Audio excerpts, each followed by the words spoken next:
Année 2021. Bonjour à tous et à toutes, bonne année. Mon invité est spiritualiste, auteur de plusieurs ouvrages et coach en développement personnel. Un jeune béninois formé dans des écoles de la place, spécialiste en banque et finance, mais qui a décidé de se faire former de plus en plus et d'intégrer le milieu du développement personnel. Avec lui, nous parlerons des 7 clés pour réussir sa vie sans intermédiaire. Coach Florent Avocan, bonjour. Bonjour. Comment vous allez? Très bien, par la grâce de celui qui a créé le ciel et la terre. Nous sommes en fin d'année et en même temps début d'année. On vous souhaite une bonne fête, une bonne année 2021.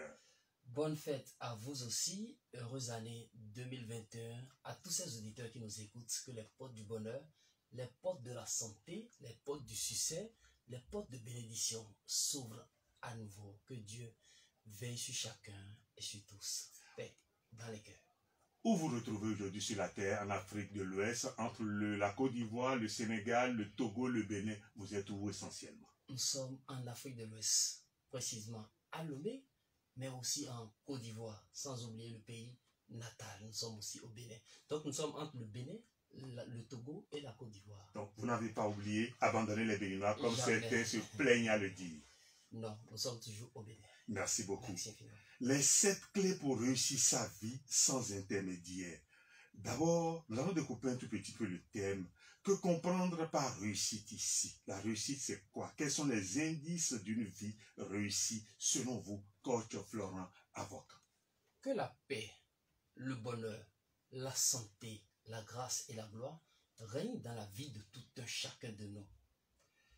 Éminent papa, éminente maman, frères et sœurs, vous qui êtes à l'écoute en ce moment, n'oubliez pas que la réussite de nos jours semble être la clé du bonheur. Mais en primeur, c'est d'abord dans la tête. C'est un état d'esprit avant d'être un homme social. La réussite correspond en quelque sorte à un sentiment de satisfaction de soi. Mais n'oublions pas, réussit celui qui veut réussir, échoue celui qui veut échouer, car la clé du destin se cache dans la main de tout un chacun de nous. Si nous allons rentrer un peu peut-être dans les livres saints, si vous me permettez, bien sûr, Dieu s'est comparé à tout le monde, sauf la seule personne qui n'a pas tiré son épingle du jeu. Je suis en train de parler peut-être de ce que l'histoire nous a enseigné sur le pauvre Lazare. On dit celui-là que nous adorons est le propriétaire de l'or et de l'argent. Nous ne sommes pas en train de parler de la matière argent, de la matière or. Mais ce qui veut dire, c'est quelqu'un qui propulse la réussite, qui veut être collaborateur de celui qui réussit. Au même moment, l'Écriture nous enseigne qu'il faut amener au genou que Dieu va nous charger. Autant sont ceux-là qui sont à l'écoute ce matin, ont amené même jusqu'à la hanche, mais attendent le secours de l'Éternel. Au jour d'aujourd'hui, réussit celui qui veut réussir et prospère celui qui veut prospérer. En primo, la réussite est dans la tête. C'est pour ça qu'on dit que c'est un état d'esprit. Secondo, la réussite, c'est se donner soi-même les moyens, pas seulement financiers, mais la capacité de réussir doit être innée dans la vie de tout un chacun de nous. Celui-là qui se lève tous les matins et se voit dans la misère va toujours régner dans sa misère. Parce que lui n'a jamais vu un changement dans sa vie. L'être humain est divisé en 3 parties. Il y a d'abord le corps, la matière que nous voyons physiquement. Derrière le corps se cache l'âme et l'esprit. Donc ces 3 matières travaillent en communauté. Si le corps déjà n'a pas le désir ardent de réussir, l'esprit et l'âme vont libérer ce corps, vont laisser ce corps dans sa misère, car ce sont juste des machines que l'Éternel nous a louées. Donc, la réussite est un état d'esprit. La réussite, c'est de donner la volonté et les moyens. La réussite aussi, c'est surmonter ses échecs. Qui n'a pas travaillé, ou bien qui n'a pas échoué, c'est le mot là, ne peut pas concrètement réussir. Pourquoi? La réussite se fonde souvent sur les échecs de la vie. Échouer lundi ne veut pas dire qu'on va aussi échouer mardi. Non, on peut échouer lundi et réussir mardi. On peut échouer 10 fois dans la vie. Et c'est la 11e fois, si je peux m'exprimer ainsi, qu'on va réussir dans la vie. Ce qui veut dire, elle est en quelque sorte réussite. Un ensemble d'échecs bien formés pour permettre à l'être humain de bien réussir. Regardez peut-être le maçon qui est à l'écoute en ce moment, qui a peut-être mal fait la fondation. un jour, il vous dira qu'il ne pourra pas continuer car il sait qu'il n'y a pas une base solide. Donc, si la volonté même n'est pas en jeu, l'on ne pourra pas réussir. Donc, en quelque sorte, la réussite n'est pas seulement la matière que nous voyons, ce que nous désirons, le bonheur que nous recherchons, mais c'est d'abord le fondement, la base de tout un chacun de nous. Et si une base bien formée donne toujours une réussite en bonne et due forme. Donc, en quelque sorte, réussir, c'est un état d'esprit, un sentiment que doit avoir tout le monde pour mieux prospérer. Paix en cœur. Coach Florent, avocat, est-ce que vous pensez, coach avocat, que tout le monde peut réussir? Tout le monde peut réussir. Autant d'êtres humains qu'il y a sur cette terre, autant de biens matériels existent. L'Éternel des armées, le tout glorieux, le tout miséricordieux, nous a tous donné la vie, ce que le grec appelle parfois le Zoé. Et une fois qu'on a la vie, le reste maintenant revient à nous-mêmes. Dans les poésies qu'on lisait, qu'on récitait au cours premier, on nous disait du moins, ne laissez nulle place où la main ne passe et réussisse, et où la main ne passe et repasse, si je peux m'exprimer ainsi. Ce qui veut dire que celui-là qui a la volonté et le désir ardent de sortir son épingle du jeu peut facilement réussir. Nul n'est né pauvre. Prenons un peu le modèle que nous suivons tous peut-être en Afrique de l'Ouest, le père Dangote. Il n'est pas né avec Naira en main, mais c'est parce qu'il lui a vu que l'échec a aussi son contraire qu'on appelle réussite, que la médisance a son contraire, qu'en quelque sorte que la négativité aussi a son contraire qu'on appelle positivité. Et l'être humain a là où le monopole de choisir soit son côté, soit choisir réussir ou soit choisir échouer. Mais même en choisissant la réussite, il y a beaucoup de vices qui se présentent. Christ Jésus, le modèle chrétien, lui, par qui nous devons passer pour aller au Père, s'il avait refusé au préalable d'aller à la croix aujourd'hui, personne ne va le connaître et nul ne va passer par lui avant d'aller au Père. Juste parce qu'il a labouré d'abord, il a compris qu'avant de réussir, il faut vraiment semer. Sa semence a été le fait qu'il s'est même laissé aller jusqu'à la croix. Et c'est après ça le tout glorieux, lui qui est l'alpha et l'oméga, lui a donné tout pouvoir. Donc c'est une manière de nous dire, la réussite est toujours basée derrière l'échec. Et tout le monde doit réussir. Nul n'est né pour vivre dans la misère. Que la paix, la grâce, le bonheur et le succès incarnent la vie de tout un chacun de nous. Merci, coach Florent Avocat. Je rappelle le thème une fois encore, les 7 clés pour réussir sa vie sans intermédiaire. Pourquoi faites-vous allusion ici au mot intermédiaire? Que comprendre par là? L'intermédiaire, en quelque sorte, est une personne qui met en relation deux autres personnes ou des groupes. Mais n'oubliez pas, si celui qui est là-haut vous bénit, c'est un secret entre vous deux. Mais l'être humain, comme nous aussi, nous qui mangeons, buvons, respirons, faisons presque tout ce que les gens ont l'habitude de faire, une fois qu'il contribue en quelque chose, il est plus facile pour lui de mettre peut-être ce secret à portée de tous demain. Une chose à ne pas oublier, nul ne peut réussir sans passer par quelqu'un. Intermédiaire dont nous parlons ici, ce jour, n'est pas seulement un être humain, homme physique ou bien homme grand âge, si je peux m'exprimer ainsi, mais l'intermédiaire est en quelque sorte l'ensemble des atouts, des méthodes, des techniques que nous pouvons facilement mettre en pratique, ou bien les bases sur lesquelles nous pouvons facilement nous poser pour mieux prospérer dans la vie. Et il est bien possible pour tout un chacun de nous de réussir sans intermédiaire, je précise encore. Réussir sans intermédiaire veut dire réussir et laisser les échecs passer. Car beaucoup de nous, nous devons tous voir le rétroviseur aujourd'hui. Qui suis-je hier? Qu'est-ce qui a bloqué ma vie dans le passé? Est-ce que la même chose peut encore me bloquer dans le présent? On fait toutes ces analyses. Donc, en quelque sorte, le passé devient immédiatement intermédiaire entre notre présent et notre futur. Parce qu'on a déjà une idée de ce que le passé nous a présenté, on se dit, est-ce que ce passé ne reviendra pas encore se pointer entre ce présent et le futur? Le simple fait d'enlever le passé, en quelque sorte notre rétro du jeu, ce qui veut dire nous n'avons plus d'intermédiaire. Donc au jour d'aujourd'hui, c'est le présent et le futur. Et le présent doit vraiment déterminer l'âge du futur. Si le présent est glorieux, ce qui veut dire que nous aurons aussi un futur glorieux. Mais si nous commençons par ramener ce que nous avons eu comme échec hier dans notre passé, ramener encore dans le présent, donc il y a toujours d'intermédiaire dans notre réussite. La seule chose à faire, c'est de ne point regarder dans le rétro. Hier est passé. Aujourd'hui, demain, aujourd'hui et demain aussi à ce propre souci. Mais si je dois ramener encore la corde d'hier, aujourd'hui, il me sera difficile de réussir. Que la grâce, le bonheur, la paix règne à nouveau dans la vie de tout un chacun de nous. Une chose à comprendre, nul ne peut réussir sans passer par quelqu'un. Même le tout glorieux qui est dans les cieux pour bénir quelqu'un, il est obligé d'utiliser peut-être une matière, sa créature en quelque sorte, soit un homme, soit une personne que vous connaissez ou pas, venir vous aider. Là, c'est intermédiaire. Lui que l'Éternel des armées a envoyé. Ce n'est pas de cette personne que nous parlons aujourd'hui, mais nous parlons concrètement de ce passé-là, qui peut être frein pour le présent et même nous bloquer pour réussir dans le futur. C'est de lui que nous parlons aujourd'hui en tant qu'intermédiaire. Que la grâce nous localise. Merci beaucoup, coach Florent Avocan. Revenons aux 7 clés. Aux 7 clés pour réussir sa vie sans intermédiaire. Quelles sont ces clés-là? Est-ce qu'on peut les connaître? L'univers, la vie dans laquelle nous sommes, est centré sur des éléments, comme nous enseignent les différentes sciences divinatoires que nous connaissons tous. Mais au jour d'aujourd'hui, et la femme, et l'homme, quelle que soit notre religion, quelle que soit notre profession, quel que soit l'âge, quel que soit le sexe, il y a 7 différentes étapes que nous pouvons facilement suivre pour mieux réussir dans la vie.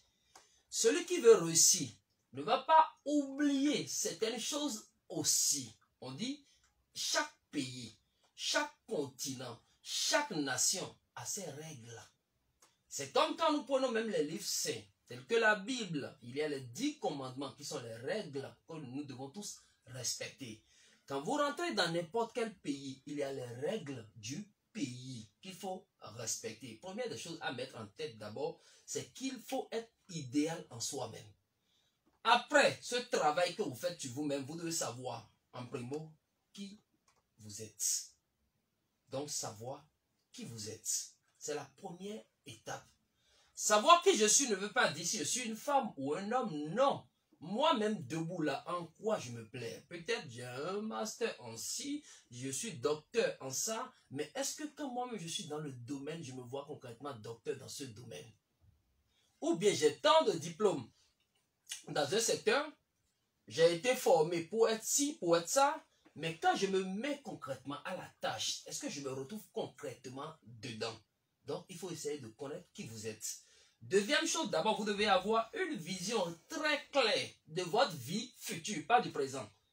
Parce que peut-être aujourd'hui, vous vous voyez encore mineur, mais vous ne devez plus porter l'habit d'être mineur dans le futur. Vous vous voyez aujourd'hui dans, écoutez, il y a des mots qu'on ne doit pas sortir, pauvre pécheur par exemple. Mais vous devez vous voir dans une dimension d'une richesse exagérée. Vous devez commencer par faire un zoom sur votre futur. Dans 2 ans, je vais devenir concrètement quoi? En quoi serais-je utile pour ma nation? En quoi serais-je utile pour mon continent? En quoi serais-je utile pour mes frères et sœurs? De combien ai-je besoin pour assumer concrètement telle responsabilité? Troisième étape, c'est de définir mes objectifs. J'ai déjà établi, je sais déjà ce que je veux devenir. Mais ceux qui sont devenus ci, ça, ceux qui sont à ce niveau-là, quels sont les blocages qu'ils ont eus? Au même moment, je dois commencer par chercher des solutions pour ne pas avoir les mêmes soucis. Ceux-là qui sont devenus A, qui sont devenus B, quand ils ont commencé, qu'est-ce qui a été peut-être frein pour leur destinée? Je dois essayer de faire toutes ces recherches-là, tout en établissant les objectifs concrets que j'ai en tête. Après l'établissement des objectifs, moi-même, je dois commencer par planifier le succès. C'est comme peut-être un journaliste, quand vous le voyez, quand il se réveille le matin, bien avant même de monter sur le micro, lui-même devant son miroir, il a déjà établi tout son speech. Il a déjà fait tout son journal. Donc, il sait concrètement ce qu'il veut dire avant de monter sur scène. Vice-versa pour les artistes et autres. C'est pas quand il aura le micro en main qu'il va commencer par réfléchir. Donc, depuis sa maison, depuis sa chambre, il a planifié lui-même son succès. La planification du succès est la 4e étape qui permet à l'être humain de réussir. Parce qu'après les objectifs, il faut planifier le succès. Même étant aujourd'hui, il faut commencer par voir la grâce dans notre vie demain. Il faut commencer par voir comment la vie a commencé par sourire. Dans n'importe quel domaine où nous sommes en train d'investir, il faut commencer immédiatement par se voir à la tête. Et immédiatement commencer peut-être par se mettre dans le pas de ceux qui ont réussi dans ces secteurs. Après la planification du succès, il faut être vraiment focus. Il n'y a jamais de gloire sans croix. Un bébé au biberon aujourd'hui ne sait pas ce qu'il attend à 2 ans. Mais à partir du moment où maman va commencer par le forcer à s'asseoir, il va commencer par comprendre un peu les difficultés de la vie. Plantes ou bien graines de maïs que j'ai mis au sol ce matin, quand j'ai commencé par arroser, moi-même je ne sais pas concrètement ce que ça va donner demain. Mais quand ça va commencer par germer, que je vais voir concrètement le succès. L'on n'investit pas lundi et on attend le rendement mardi matin. Non. Mais demain matin, vous devez peut-être attendre d'abord l'échec. Dieu ne donne rien au hasard. Mais regardez un peu l'histoire même de ceux-là qui sont dans la Bible comme Job, qui avait presque tout. Dieu lui avait donné tout. Mais lui-même a encore donné l'ordre au diable d'aller tout détruire. Le diable allait tout détruire, mais il est resté focus. Je parle de Job de la Bible. Il ne s'est pas vu quelqu'un qui est devenu misérable.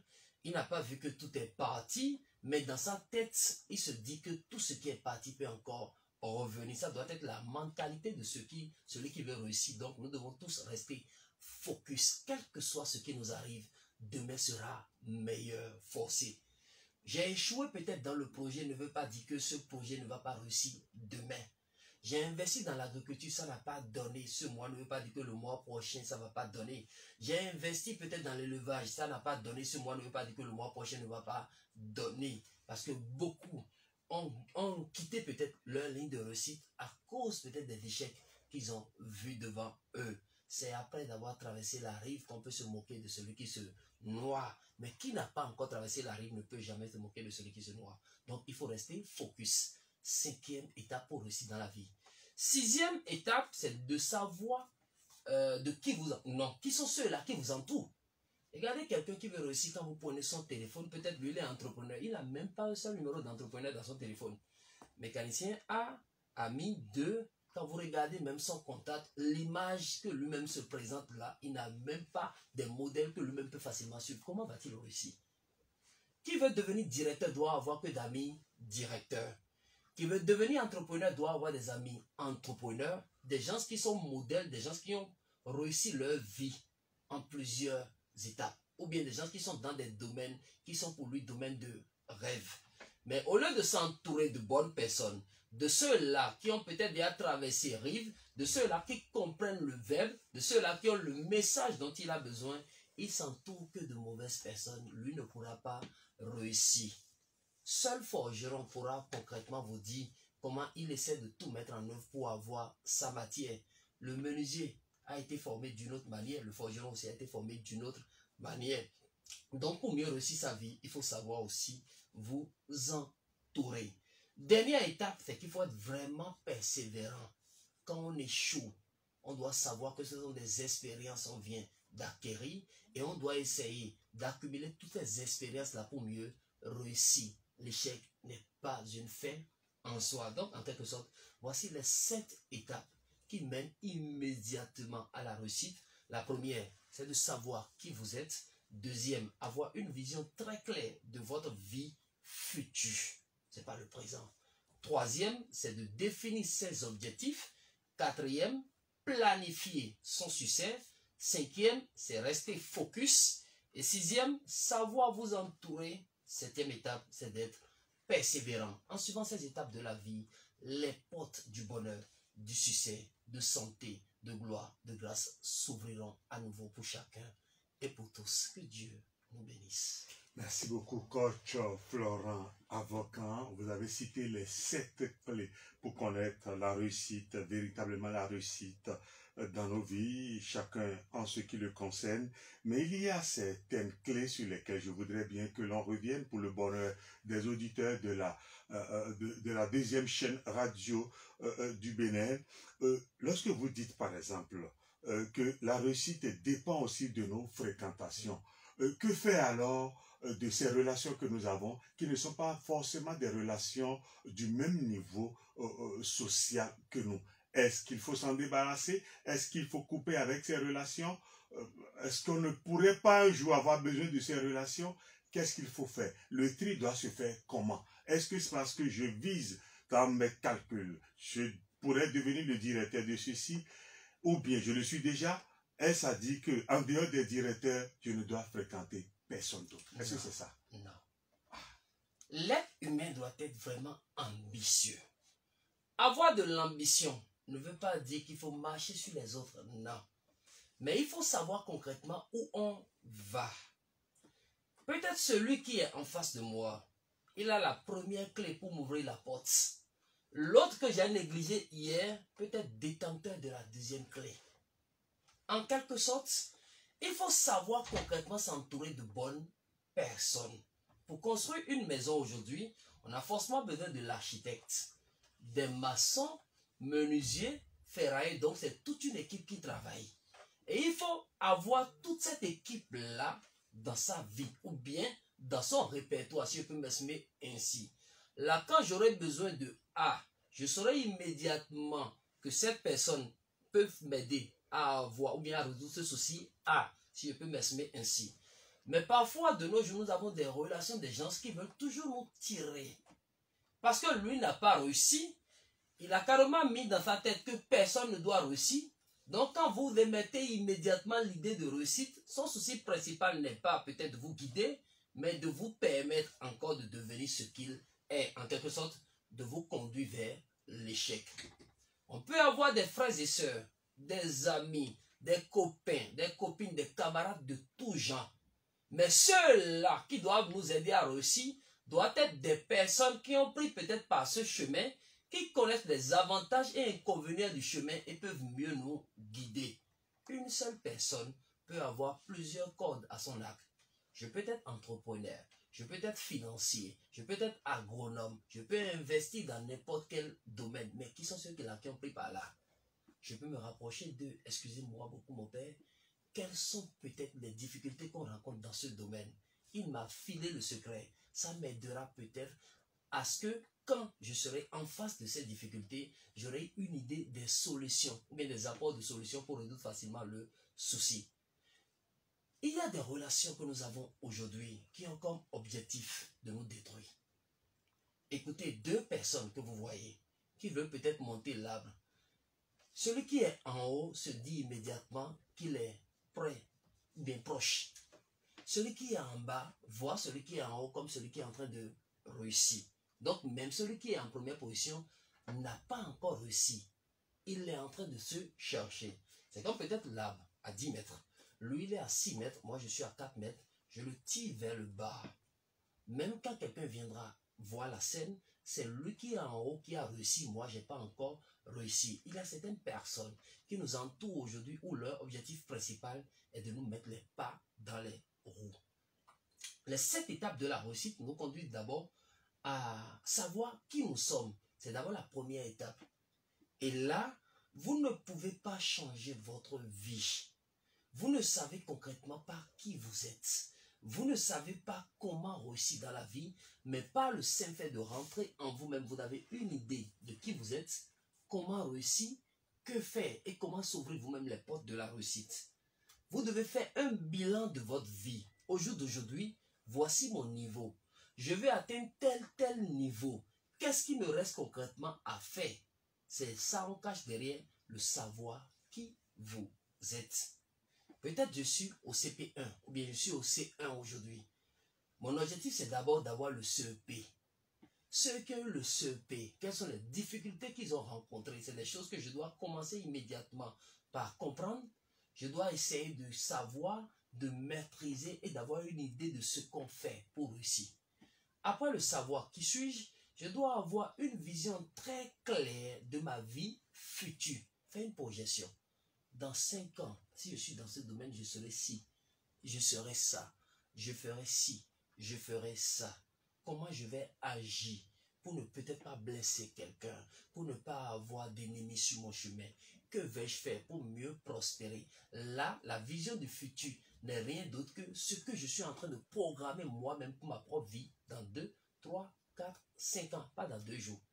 Parce que beaucoup sont là, ceux-là qui ont investi peut-être en janvier, mais qui étaient prêts en février en même temps à retirer l'investissement. C'est impossible. Même le fruit que vous, mais l'arbre que vous plantez aujourd'hui, c'est après 2 ans que ça va commencer par donner de fruits. Donc il faut beaucoup de patience. Définir ses objectifs aujourd'hui est le grand but. Parce que là, il faut concrètement savoir, maîtriser, aller à l'école. L'école dont je parle, c'est l'école de la conscience. Voir concrètement ce qu'il faut mettre peut-être devant moi, quelles sont les opportunités, comment faire le tri de ma vie, en quoi m'insérer, qu'est-ce que je dois lâcher pour mieux réussir dans la vie. Beaucoup sont ceux qui vivent dans le confort aujourd'hui, mais c'est ça qui leur bloque les portes de réussite. Il suffit juste de quitter un peu sa zone de confort et de se mettre sur une autre ligne et les portes fermées hier s'ouvrent à nouveau pour lui. Donc au niveau de ses objectifs, il y a un petit souci qui doit encore redéfinir. Après les objectifs, commencez par planifier le succès. Planifier son succès dépend de tout le monde. Il ne faut jamais renoncer à vos rêves, quel que soit le souci que vous avez. Quelles que soient les difficultés que nous rencontrons, je peux échouer à la première étape, échouer deuxième fois, échouer troisième fois, mais quatrièmement, je vais réussir. Celui qui lâche prise là n'arrive plus à aller à bon port et ne réussit plus. Donc, ne jamais renoncer à ses rêves. C'est ce que nous mettons parfois dans la planification, derrière la planification du succès. 5e étape, c'est qu'il faut rester focus. Ne détournez jamais votre objectif. Ce n'est pas parce que je suis dans un domaine qui ne donne pas encore la rentabilité que je veux. J'ai vu l'autre qui s'y met immédiatement dans un autre domaine et ça commence par donner et je laisse immédiatement mon domaine et j'attaque son domaine. Qui sait si mon domaine ne serait pas un domaine plus rentable demain? Donc ne détournez jamais votre objectif. Ne changez pas d'avis. L'avis de l'autre là compte que pour lui-même. Le menuisier ne peut que vous donner peut-être des exemples de son expérience dans la menuiserie. Mais une fois qu'il n'a jamais exploité les contours de votre domaine, il ne pourra pas vous donner de bons conseils dedans. Mais vous êtes déjà dans votre domaine, dans votre ressource. C'est vous qui savez concrètement ce qui vous attend. Donc, il faut vraiment rester focus. Pensez tout le temps de manière positive à votre objectif. Même quand vous échouez, levez-vous, ramassez seulement ce que l'échec vous a donné comme bon conseil et continuez votre chemin avec. 6e étape, nous demande de savoir nous entourer. On ne peut jamais réussir seul, c'est impossible. C'est quelqu'un qui doit toujours vous pousser. C'est quelqu'un qui doit partager les idées avec vous. C'est quelqu'un qui doit vous aider. On a toujours besoin de quelqu'un, ou bien on a toujours besoin d'être aidé ou d'être conseillé par quelqu'un. Ceux-là doivent être des gens d'expérience.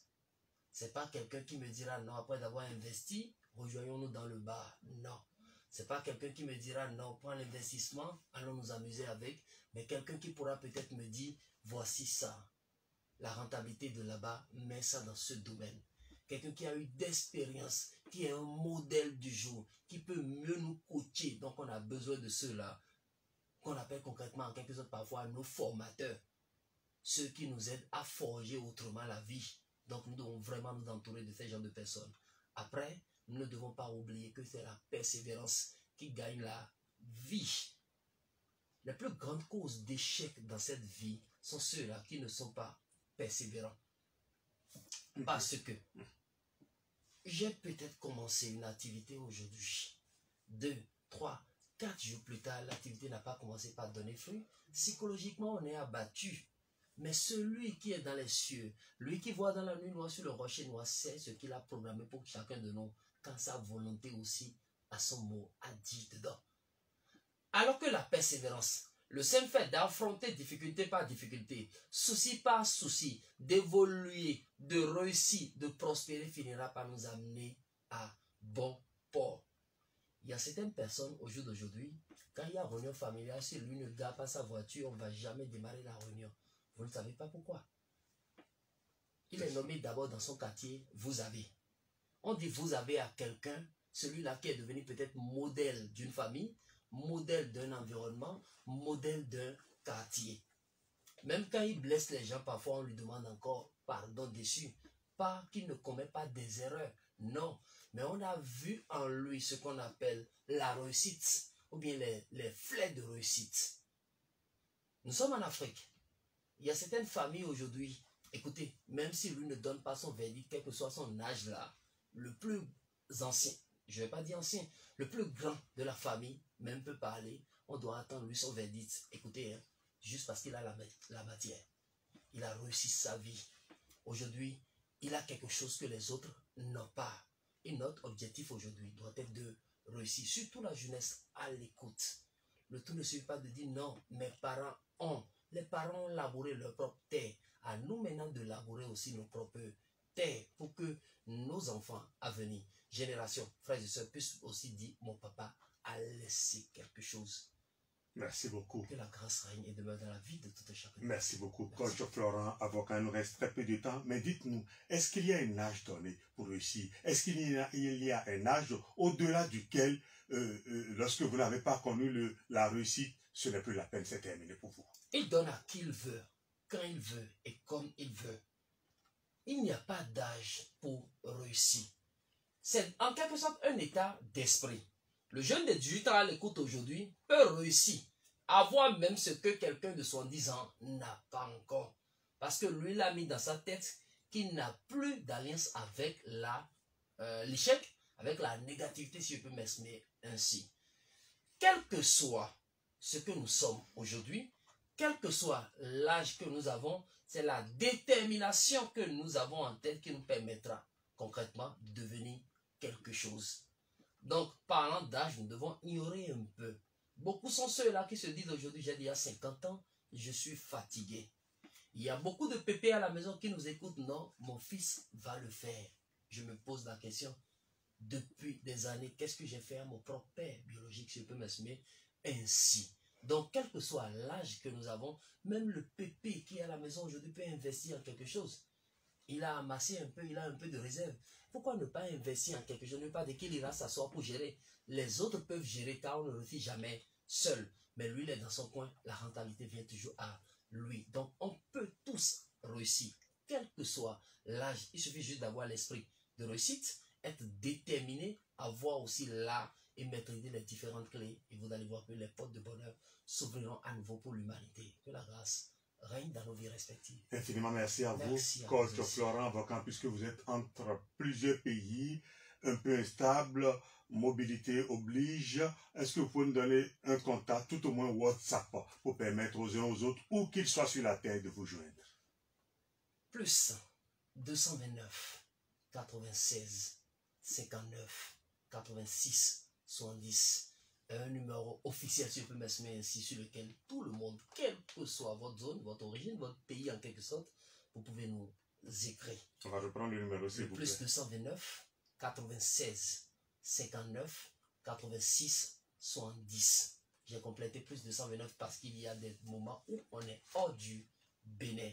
Donc, mais vous pouvez facilement nous écrire via WhatsApp, un peu partout. Que Dieu veille et demeure sur vous. Merci beaucoup, Merci Coach Florent, avocat. Je rappelle que vous êtes spiritualiste, auteur de plusieurs ouvrages et vous êtes également un spécialiste en développement personnel, même si à la base vous êtes un banquier de formation. Merci une fois encore à vous. Merci beaucoup. Ravi.